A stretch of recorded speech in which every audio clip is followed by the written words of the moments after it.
LeBron James will be retiring very, very soon. Kevin Durant, Steph Curry, James Harden, Russell Westbrook, hell, even Chris Paul, that we have known and loved for 15 to 20-ish years, that have been in the All-Star game every single year that they are healthy. But within the next probably 2 to 3, maybe 4 seasons, all these guys are going to be retired or at the point where they're probably just not all-star talents anymore. If you look kind of like the case of Russell Westbrook, of a Chris Paul, maybe a James Harden at this point in time. But there's a lot of young players in today's league that we think are going to make big jumps. Today, we have an article from Bleacher Report, who, I guess, Modakel, I'm so sorry if I'm mispronouncing that name, it's a tough one, predicting which young NBA players could be NBA All-Stars by 2028. So, we're going to go through this Bleacher Report article and just kind of like see who they have and like if I agree, if I disagree. I might bring up a couple new names. If I don't agree, maybe I'll bring up a name, blah, blah, blah. I don't know how many people it is. We're just going to go down here into the article. Over the next few seasons, NBA will lose some of its longest-running stars in history. LeBron, Steph Curry, Kevin Durant are all nearing the end of their careers. Unfortunately, these guys have been dominating for, like I said, 15-plus years, and Father Time doesn't lose. It's having a tough time with LeBron, but eventually Father Time always wins. So we're going to have to kind of look into, like, you know, the NBA past these guys and who's going to be the next face of the league. Is it Anthony Edwards? Is it Shea? Is it Luka? Is it Jokic, Giannis, who are both a little bit on the older side now? Around like 30-ish. Not like old, but you know what I'm saying. Below are 5 players. Okay, so 5 players who could approach household name status and become all-stars in the next 3 years. I hope they don't cash grab this easily and like Wemby, obviously, like Apollo. You know what I mean? Like these guys that are like, no duh, they're going to be all-stars. You know what I mean? Let's get into it, though. We have no duh omissions. I promise I have not looked at this article yet, so that's really fun. And there's Vic there. Okay. There's one obvious name, Victor Wembanyama, who should make this All-Star game in 2025. He will not be on a list because he's already a star and could easily have been a rookie All-Star. Okay. Yeah, also though, there will be other no duh omissions because the league has so much young talent. Franz Wagner, Orlando Magic. Wagner would be an All-Star this season, but his oblique tear, Alperen Sengun, and Jalen Johnson look like looks like those are the no duh. But I guess Paulo's been an All-Star, so I guess, never mind. I guess that kind of makes sense. But no Vic, no Franz, no Alperen Sengun, no Jalen Johnson. I like that because, yeah, these guys are obviously going to be All-Stars. They're just top-level players. Number 1, or technically 2, because I guess, yeah, they said number one players, Cade, Cunningham. I feel like this might be kind of a no duh as well, but if you've been watching Cade for years, he's really good, but I think a lot of people are just now starting to catch on because the Pistons are finally a competent team. Cade Cunningham has arrived as the Detroit Pistons franchise player in his 4th season. Cunningham's averaging career high in points, assists, and rebounds. He's having his best 3-point shooting season ever, and they're also winning games. The question is not if Cade Cunningham will ever be an All-Star, but when. Okay, yeah, I like that. So yes, he's in the Eastern Conference. So you have to look at Darius Garland, you have to look at Tyrese Maxey, Jalen Brunson, Trae Young. Am I forgetting somebody? LaMelo Ball. Like there's a lot of guards in the Eastern Conference. It's gonna make it really tough for a guy like Cade Cunningham to get in. And unfortunately for him, all those guys are like pretty young. Jalen Brunson's like 27, 28, and he's like the oldest of the bunch. These guys for the next 5 or so years until 2028 will still be in their primes or just getting into their primes. So it's gonna be tough. It's gonna be super tough for Cade Cunningham to kind of compete with that talent level to get to the All-Star game. But I definitely think Cade Cunningham is one of the better young point guards in the league. I think he's got a lot of unfair criticism because of how badly that Detroit Pistons team was constructed around him. They did not have very much shooting. It was a bad toteam. And now they spent some money this offseason bringing Malik Beasley, Tim Hardaway Jr., Tobias Harris to kind of space the floor out a little bit, get some veteran locker room presence in there. And we've been seeing he's averaging about 24 points, almost 10 assists, almost 7 or 10 rebounds. Or yeah, I can't read. About 24 points, 10 assists, about 7 rebounds, and those are really good numbers. I mean, yeah, he could get in this year as a wild card or like as a reserve or whatever they call it nowadays. But again, it's just there's a lot of guards in the Eastern Conference. LaMelo Ball's been dealing with his injuries. Tyrese Maxey's not had the season that I think a lot of people expected him to have. So yeah, there's definitely a way he gets in. Trae Young has not been shooting the ball very well, but still one of the best point guards in the league. So, Chet Holmgren, a lot of these are going to be kind of no duhs, huh? That makes sense. Chet Holmgren is phenomenal, man. He's so good. a lot of people kind of had issues, or not issues, but like reservations with him coming into the season or coming into his career in the NBA because of his like thin frame, and he got hurt in the summer like before his rookie year, missed that whole year. Was really, really good last year. Was really, really, really good this year. Then now he's going to be out for a while with his hip injury, I believe it was. So get well soon, Chet Holmgren. Shout out to you. Been phenomenal. Again, the only other problem is just kind of like Western Conference forwards. You still, I guess by 2028, I got to think. Obviously, Vic's going to be there. Obviously, Anthony Davis is probably still, I'm sure Anthony Davis in 4 years, still 3 to 4 years, is still going to be an all-star level player. He'll be in like, what, his mid-ish 30s by then. I still think will be an all-star. Domantas Sabonis is always a guy that is going to be in fighting for an all-star. Oh God, no, don't do this. I'm gonna blank now. I mean, even his teammate Jalen Williams. Oh God, this is gonna look really, really bad when there's a name I'm completely forgetting. And I'm trying to omit LeBron. I'm trying to omit Kevin Durant because these guys are on the older side of their careers. Devin Booker's more of a guard. Alperen Sengun, can't forget about Alperen Sengun. He was one of the no-duh missions, so he's definitely gonna be in there for a Western Conference. I don't know. Jabari Smith doesn't look like he's gonna be on that kind of trajectory. And I know in my head I'm completely forgetting somebody, and you're probably going to flame me in the comments for it, but trying to do this on the fly, I'd be kind of missing sometimes. Only averaging 16.5 points a game, but again, he's behind Shea, behind J-Dub, behind, like, everybody. Like, he's just not one of their offensive focuses, but he's been absolutely phenomenal. Over 2 blocks a game, 8 rebounds. He's shooting 37% from 3 for his career, so he's able to be a floor spacing, defending, shot blocking big, and, I mean, listen, this team is the best team in the league right now. Currently, as I'm recording, is a 14-game winning streak with him not playing. You know what I mean? Isaiah Hartenstein's been phenomenal filling in. When they get Chet Holmgren back and he's able to stay consistently healthy, man, this OKC team is going to be a problem for the next 5. By 2028, these guys could have multiple championships already. You know what I mean? Like, they're just that good of a team. Chet Holmgren's a very, very big piece in their big 3, I think, between Shea, Jalen Williams, and then obviously Chet Holmgren. They have the great like side pieces with like Casey Wallace, Lou Dort, Alex Caruso when he's healthy, Isaiah Hartenstein, Aaron Wiggins just had a big game for them the other night against the New York Knicks. Bro, saved basketball. If you know, you know. This kind of this turned more into like me talk about the Thunder than it really has Chet Holmgren. But this team is so good. The only problem again is one, kind of who's competing with in the front court, and 2, they're gonna be so good. Shea's gonna be an all-star. We know he's an MVP candidate. Jalen Williams might end up taking another all-star spot, so it's going to be hard for them to maybe get 3 all-stars. It's just going to be like, season to season, is it Jalen Williams or is it Chet Holmgren? Maybe they get 3. I'm not saying they don't get 3, but it's a lot of times they don't like putting 3 players on the same team in the all-star game, which can kind of suck sometimes, but it is kind of what it is. You know what I mean? Evan Mobley. This works perfectly with what I was just saying about Chet Holmgren. Darius Garland, Donovan Mitchell are guys that are probably going to be all-stars for a while now. Jared Allen's been really, really good. He has an all-star appearance with Cleveland. He damn near could possibly get another one.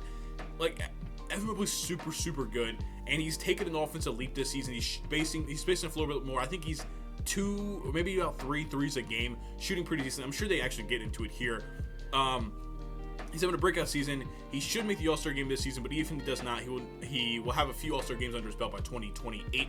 Again, this is a possibility where this is a team in the Cleveland Cavaliers who are the 1 seed in the Eastern Conference, who are just a dominant team in the East, and they might get Darius Garland, they might get Donovan Mitchell and Evan Mobley as all-stars this season. This is a possibility this team has 3 all-stars, and I know I just said it's not very likely in the Chet Holmgren thing, and I still fully believe it's not very likely a team get 3, but when you're this damn good, which I guess can be used with Chet Holmgren, when you're this damn good, if you deserve 3, you're gonna get 3. He's shooting a career high 43.5% from 3 on 2.5 attempts. That's up from last year at 37% on 1.2 attempts. The confidence in his 3-point shot has arrived, and that has led to a jump in his scoring average from 15.7 points last season to 18.4 this season. Also, has been a better playmaker. I see they mentioned it down there. Defensively, still one of the best young defenders in the entire league. Honestly, I shouldn't even say young. Well, he is still young, but like one of the better defenders in the entire league. I don't even have to put the young thing in there. Like, he's just that guy, man. I really like Evan Mobley. You know, I remember when they drafted him, it was like, how long is he going to play next to Jared Allen before they kind of make him the full-time 5 and move on from Jared Allen? But with his ability to be able to stretch the floor this past season and even trying it the season before, it's like these guys could play together. Maybe you don't get the full potential of Evan Mobley not putting him at the 5, but I think right now he's a damn good 4. And they're showing, the Cavaliers are showing that the two big lineup still works in today's game. And again, Evan Mobley's been able to kind of almost 2.5 threes a game. So he was able to kind of step out, and teams had to respect him at least a little bit because he's shooting 40+% from three, 43% from three. But I just think it's really, really cool that they've been able to run this two big lineup, and it's been able to work for them. You know what I mean? And it's showing that, like, I know a lot of people talk about the NBA ratings and, like, maybe part of the reason the ratings are down, and I made a whole video about that like a week or two ago, so go check that out. That maybe part of the reason the ratings are down, people don't like how many threes are being taken, and you know, I get it. I know the 3-point averages is up like almost double from 10 years ago. I get it. People are shooting more threes, but I think a lot of people that are using that argument that they don't like the NBA today because of the way the threes being shot aren't really watching games, because yes, teams are shooting a lot of 3-pointers. I'm not going to sit here and say they're not, because factually, statistically, they are shooting 3-pointers. But I think the way people are taking 3-pointers, the way each team takes the 3-pointers can be vastly different. The Boston Celtics are a heavy ISO team. Jason Tatum's taking his sidestep threes. They're taking that's the team that take a lot of their threes. OKC doesn't take as many threes as you think, because Shea is a guy that's more of a mid-range guy. The Cavaliers, man, they have their two big lineup. They're trying to get Evan Mobley out to the 3-point line just to help space for Jarrett Allen there. But it's like a lot of these teams are shooting threes, but they're making it happen in a lot of different ways. And I think that's more enjoyable to watch for me. It's like, okay, yes, you're getting a 3 up at the end of the possession, but the way they're moving on the court to get these threes up is a lot different. And I enjoy basketball. I love basketball. So listen, sometimes do I get annoyed by like a transition 3 4 seconds into the shot clock? Yes, I can get frustrating, or they're trying to find a 3 on a transition instead of just taking layup. I get it. That's frustrating for anybody that knows basketball and like watches basketball. But at the end of the day, man, I've been enjoying this season, and we've also, like I said, I made a point in that video that like the ratings are down, but it might not be quite as bad as you think. But again, go watch that video and say, I'm not going to regurgitate it all here. Evan Mobley could possibly be an all-star this season, but definitely by 2028, I think so. Number 4, Brandon Miller. Brandon Miller. So I've been able to watch Brandon Miller play twice live, and I really like Brandon Miller. I think you have to wonder what the whole situation is going to be in Charlotte for Brandon Miller's kind of development. I unfortunately, as much as I don't like to say it, I think there's a real possibility LaMelo Ball isn't in Charlotte by 2028. Just because I don't know, they might try to get him into a big market. Maybe he wants to leave. I don't know what's going to go on, but Brandon Miller got a lot of comparisons to a Brandon Ingram, to a Paul George, and I think he was even one of the players that said Paul George was his GOAT. Because a lot of people, players have been saying that past like 2 or 3 years, and I think Brandon Miller was one of those guys. And you can kind of see the similarities there. It's been easy for everyone to overlook Brandon Miller, considering the Charlotte Hornets have not been good. Yeah, he's been a bright spot for Charlotte, though. What everyone is missing is that Miller has all-star level talent and should be expected to make an all-star game by 2028. And again, this guy was second overall pick by a reason, third overall pick. Because, or am I? No. He was the second overall pick, because it was Wemby, and then Brandon Miller, and then Scoot went 3, because it said Chet Holmgren in there, but I remember he was the draft class before because he was injured his whole rookie year, blah, blah, blah. Miller's rookie campaign was overshadowed by Vic and Chet Holmgren. He had an amazing season, finishing 3rd in Rookie of the Year voting. It was voted on all-rookie first team. Miller's built on his rookie year with a strong sophomore campaign early in the season. This year, Miller is up to scoring 4 points this season to 21.4. Also has improved his rebounding and assist numbers, even though LaMelo Ball is the primary ball handler. And yeah, shots off screen. That was one of the big things too, because he had the ball a lot last year, because LaMelo Ball was hurt a lot last year. And a lot of like, okay, how does Brandon Miller fit with LaMelo Ball? How do they play together? Because those are like the 2 cornerstones that they want to have for building their franchise. And what we're seeing is they play well off of each other. You know, LaMelo Ball is going to have the ball in his hand, pun enough. Just because he's the best player on the team, and he commands the respect and the attention of having the ball in his hand all the time. But we've been able to see Brandon Miller move off the ball, through screens, cutting, and being able to find his baskets in transition, like without having the ball in his hands. But then, of course, there's times where LaMelo Ball gives the ball to Brandon Miller, and LaMelo Ball moves off ball. I said the word ball a lot. Pause. So it's really, really good. I think. You know, and they might get into it here. I wonder if they talk about his defense. Yeah, okay.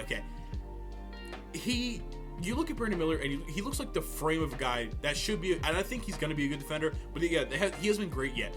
But I think another part of that kind of buys into the whole team thing with the Charlotte Hornets. We've seen it with multiple players in the past. If you're not a good team, they're probably not competing on defense. It's just unfortunately the way it is. We're not winning games. Why should I go out here and try on defense? We're going to get our ass kicked anyway.